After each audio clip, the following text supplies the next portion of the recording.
Meals are eaten in silence or in front of the TV. Most nights, he falls asleep before I've even finished brushing my teeth. When I climb into bed beside him, he barely shifts. There was a time when he used to reach for me. Not anymore. I stopped asking why. I told myself this was just how long-term marriages go. That love turns into comfort. Comfort into habit. Habit into silence. I thought I could live with that. I thought I was fine. Until Carter. Mr. Carter. My boss. Mid-40s. Divorced. Sharp suits. Steady eyes. He walks into a room and everyone adjusts themselves without realizing they're doing it. There's something about him, something controlled but magnetic. People listen when he speaks, and he never raises his voice. He doesn't need to. He'd only been at the company a few months when I started working directly under him. He moved fast, reshaped teams, launched new projects, brought a kind of electricity the place hadn't seen in years. And yet, with everything going on, he noticed me. Not in the obvious way. Not at first. It was the small things. Like how he remembered how I took my coffee. How he asked about my weekend and actually paused to hear the answer. How he complimented my work, specifically. Thoughtfully. Not the usual throwaway praise you hear in meetings. And sometimes I caught him looking at me just a little too long. Not creepy. Not overt. Just long enough for me to notice. And then he'd look away like it never happened. I told myself it was nothing. That I was imagining it. That I was just tired. That I was flattered because I hadn't been looked at like that in a long time. My days blurred into one another. Emails. Conference calls. Scheduling meetings. Running reports. Smiling at people who didn't remember my name. Coffee runs that turned into lunch pickups. Always busy. Always invisible. But with him, I didn't feel like just another face in the hallway. He'd ask for my input in meetings. Lean in when I spoke. Look me directly in the eyes. And when he laughed at something I said, really laughed, it did something to me. Something I hadn't felt in years. I started dressing a little differently. Nothing drastic. Just sharper. Lip gloss instead of chapstick. Heels instead of flats. I told myself it was for me. That it felt good to feel polished. Put together. But deep down, I knew who I was hoping would notice. And he did. It wasn't like we flirted. Not in the traditional sense. We never crossed lines. Not out loud, anyway. But there was always this current beneath the surface. A tension I couldn't explain and didn't want to. Sometimes I'd feel his eyes on me during meetings. Just a flicker of a glance. But it lingered. And every time it happened, my heart would stutter, just for a second. I'd go home and sit across from James at the dinner table, watching him scroll through headlines, barely saying a word. I'd ask how his day was, and he'd mumble something without looking up. And I'd wonder if he even saw me anymore. And then I'd think about Carter, about the way his eyes followed me when I walked into a room. The way he smiled like he saw something in me I'd forgotten was there. I knew I was walking a fine line. But I also knew what it felt like to come back to life. It was a Thursday. Late. The office was nearly empty. Most of the team had already left hours ago. The sky outside was turning that deep kind of blue that only happens right before night settles in. I was still at my desk, finishing up a report Carter needed for an early morning meeting. I hadn't even noticed how long I'd been there until he stepped out of his office. He didn't say much at first. Just walked over and stood beside me, hands in his pockets, eyes scanning the screen. "You always stay this late?" he asked, half smiling. I laughed, mostly to cover the fact that my heart picked up the moment he appeared. Only when someone forgets how many pages they're asking for. He chuckled. Guilty. Then he paused. Looked at me. Really looked. "You're sharp, you know that? You see angles other people miss." I didn't know what to say. Compliments like that weren't common in my world. Not ones that felt real. Genuine. "I was going to head out," he added, "but if you've got a few more minutes, I could use your thoughts on a pitch I'm revising. Private strategy session." He smirked like it was a joke, but his eyes were steady. I hesitated. Everything in me wanted to say yes. But something tugged inside me. So I said, "James will wonder where I am." Carter shrugged. "It's just dinner. Besides, you've earned it." My treat. That's how it started. 10 minutes later, we were stepping into a small Italian place 2 blocks from the office. Warm lighting. Soft music. The kind of place where you lower your voice without realizing it. We sat across from each other in a quiet booth near the back. The conversation started off professional, talking about the pitch, the client, projections. But somewhere along the way, it shifted. He started asking questions. Personal ones. But not invasive. Thoughtful. Do you like what you do? What would you be doing if you didn't have to think about money? What makes you feel alive? James never asked me things like that. And it wasn't just the questions, it was the way he listened. Like he cared. Like the things I said mattered. Somewhere between the wine and the candlelight, I let my guard down. We talked about childhood memories. Regrets. Dreams we hadn't told anyone else. He shared how his marriage fell apart, how the connection slowly faded without either of them meaning for it to. How silence crept in and made itself at home. I felt seen. Understood. Like someone had reached inside me and turned on a light I forgot I had. At one point, he reached for the wine bottle to pour another glass. As he did, his fingers brushed mine. Just a touch. Light. Quick. But I felt it everywhere. I told myself it meant nothing. That I was imagining things. It was just dinner. Just conversation. Just 2 coworkers having a meal. Right? But then, why did my pulse skip? Why did I lean in a little closer, even though I knew I shouldn't? Why did I feel wanted? When the check came, I reached for my purse out of habit, but he stopped me with a look. Don't. This is my thank you. I nodded, suddenly very aware of how close we were sitting. Of the way the air between us had changed. It was heavier now. Thicker. Charged. We walked out into the cool night together, and for a moment, neither of us said anything. Then he turned to me and said softly, "You're different, you know. Most people, they're just moving through life. But you see it. You feel it." I didn't know how to respond. My throat tightened. My chest ached. It was the kind of compliment that didn't sound like flattery. It sounded like truth. On the drive home, I replayed every word. Every glance. Every pause. I told myself it was all professional. That I was imagining the rest. But then I asked myself, why did it feel like something had just shifted inside me? Why did it feel like the ground I'd been standing on wasn't quite steady anymore? I looked at my phone. No missed calls. No texts from James.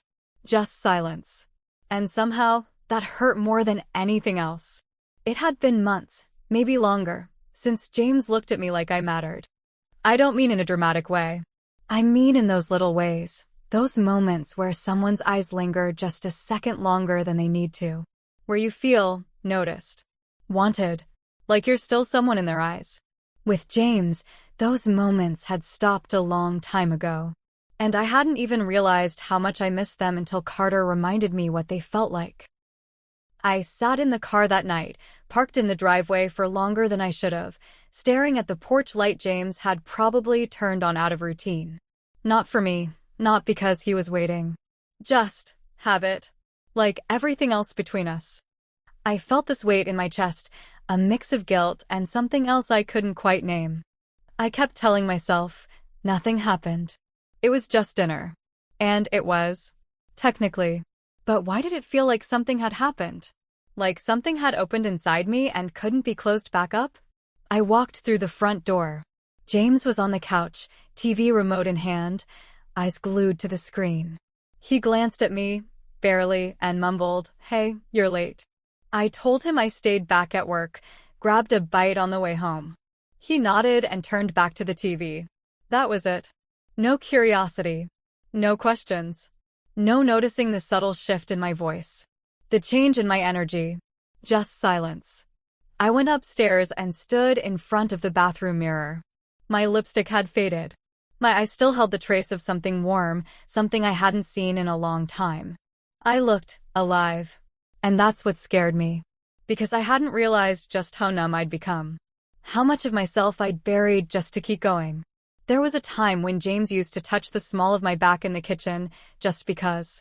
When he used to text me in the middle of the day with something silly or sweet. When he used to reach across the bed at night and pull me close. Now, the bed felt like a quiet divide between two strangers. We didn't fight. We didn't laugh. We just existed. Dinner was quiet. Always. Forks scraping against plates. Occasional updates about work, but no questions about how I felt. No curiosity about what I needed. And maybe that's why Carter's words hit so hard. You see it. You feel it. I couldn't get that line out of my head. It played on a loop, over and over. Was it just charm? Just a line he'd used a dozen times before? Or did he mean it? And why did I care so much? I kept replaying everything from that night. His voice, his eyes, the way he poured the wine, the touch of his hand. How natural it all felt. How dangerous. There were moments, quiet ones, where I'd close my eyes and feel that same rush I felt at dinner. A spark I hadn't felt in years. But right after that spark came the guilt. The shame. What kind of woman feels this way after a dinner with someone who isn't her husband? I hadn't cheated. I hadn't crossed any lines. But emotionally, I knew something had shifted. And that's the part that messed with me the most. Because I kept trying to justify it. Telling myself it was innocent. That I was just flattered. That I needed to feel like a woman again. That there was nothing wrong with craving connection. That I wasn't doing anything wrong. Not really. I told myself I deserved to be seen. Didn't I? I mean, how long is someone supposed to live in the shadows of their own marriage before they start needing something, anything, that makes them feel real again? But deep down, I knew the truth. It wasn't just about being noticed. It was about feeling wanted. And I hadn't felt that in so long, I'd forgotten what it even felt like. I hated how much I looked forward to work the next morning. How I caught myself choosing earrings that matched my blouse. How I checked my phone more than usual, just in case he messaged. How my heart raced when I heard his voice down the hallway. And then came the questions. The ones I asked myself when the house was quiet and I was alone with my thoughts. Was I unhappy? Was this marriage just routine now? Was I being selfish? Or was I finally waking up? I didn't have the answers. I still don't. All I knew was that something inside me had been stirred. Something I thought was long dead. And the more I tried to silence it, the louder it got. I started dreading the evenings with James, the silence, the small talk, the emptiness. I'd sit across from him at dinner and feel like I was cheating just by remembering Carter's voice. But I wasn't doing anything wrong, right? It was just a meal. Just a conversation. Just a man who made me feel like I mattered. I told myself that over and over again. But no matter how many times I said it, the ache in my chest wouldn't go away. The first text came the next morning. Just a simple, "Great work last night. Couldn't have done it without you." Harmless. Friendly. Professional, even. I read it 3 times before I replied. Appreciate that. Glad I could help. It should have ended there. But it didn't. Over the next few days, he started texting more often. A funny meme. A link to a podcast. A photo of a coffee cup with a caption, "Missing your brew this morning." And I responded. Every time. It felt innocent enough. Just small exchanges here and there. But there was something in the way his messages made me feel like I was in on a secret. Like we had this little thread tying us together outside the office walls.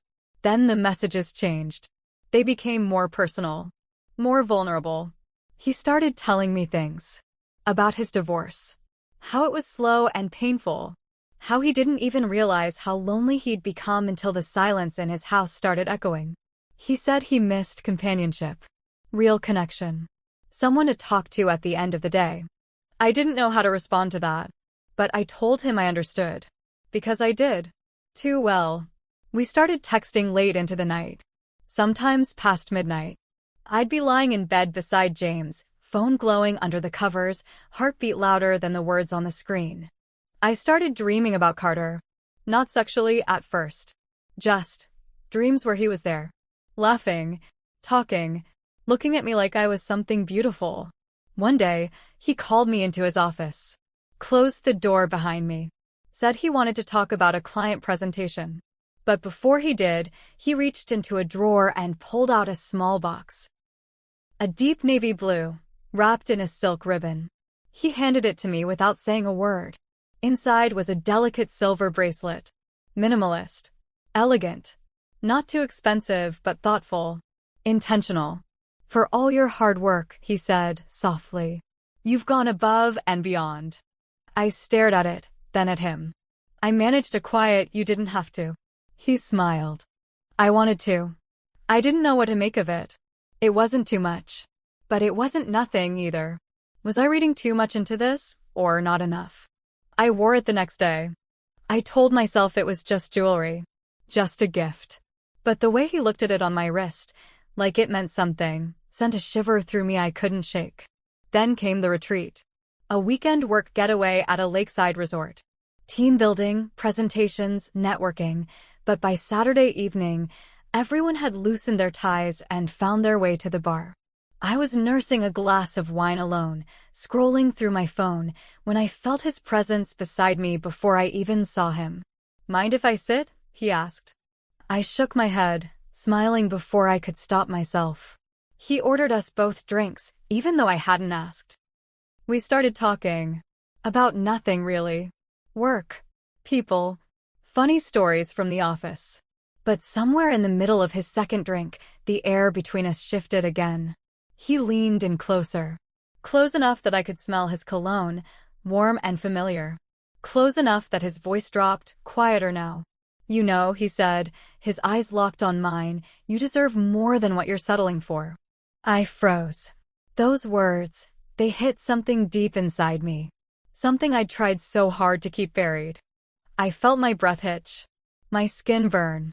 I looked away, but he didn't. He just sat there, calm. Still. Like he already knew how I felt before I did. And then, he said something that stopped my heart. The bar started thinning out not long after he said it. You deserve more than what you're settling for. I laughed. A nervous, quiet laugh. I told him not to say things like that. But he didn't take it back. He just looked at me, steady and calm. Like he meant it. And that was the most dangerous part. He did mean it. We left together not long after.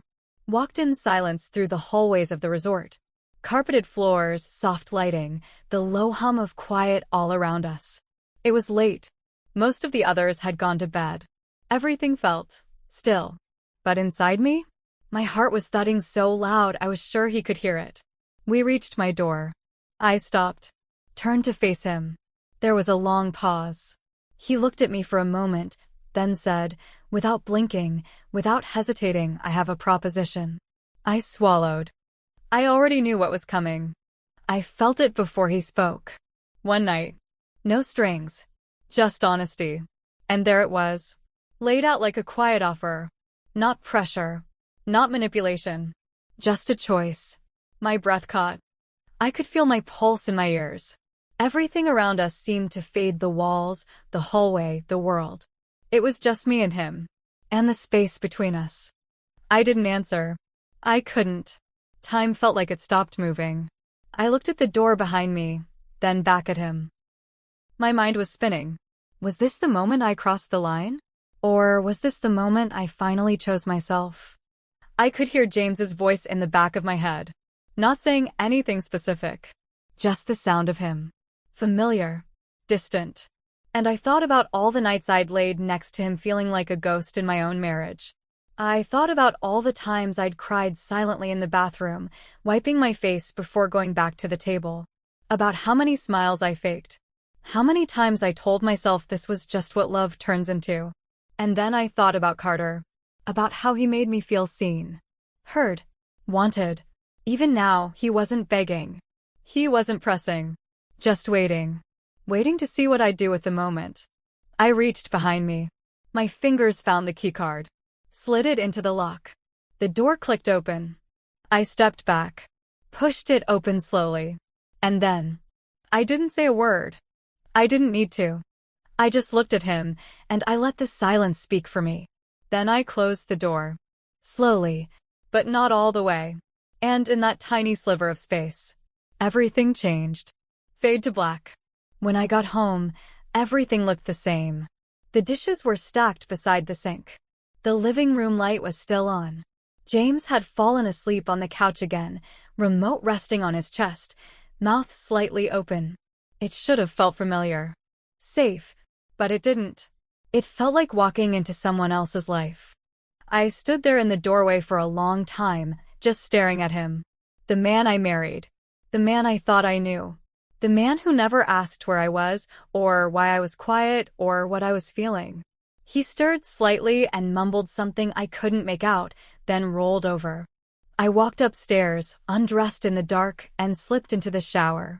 The water hit my skin, and I thought maybe it would wash something off me, maybe the guilt, maybe the memory, maybe just the noise in my head. But it didn't. I stayed under the water too long. When I finally climbed into bed, James didn't move. He didn't even register that I was there. I lay on my side, eyes wide open, listening to his steady breathing. Everything felt heavier. The next morning, he handed me a mug of coffee like he always did. Said, "You working late again tonight?" I nodded, even though I had no idea.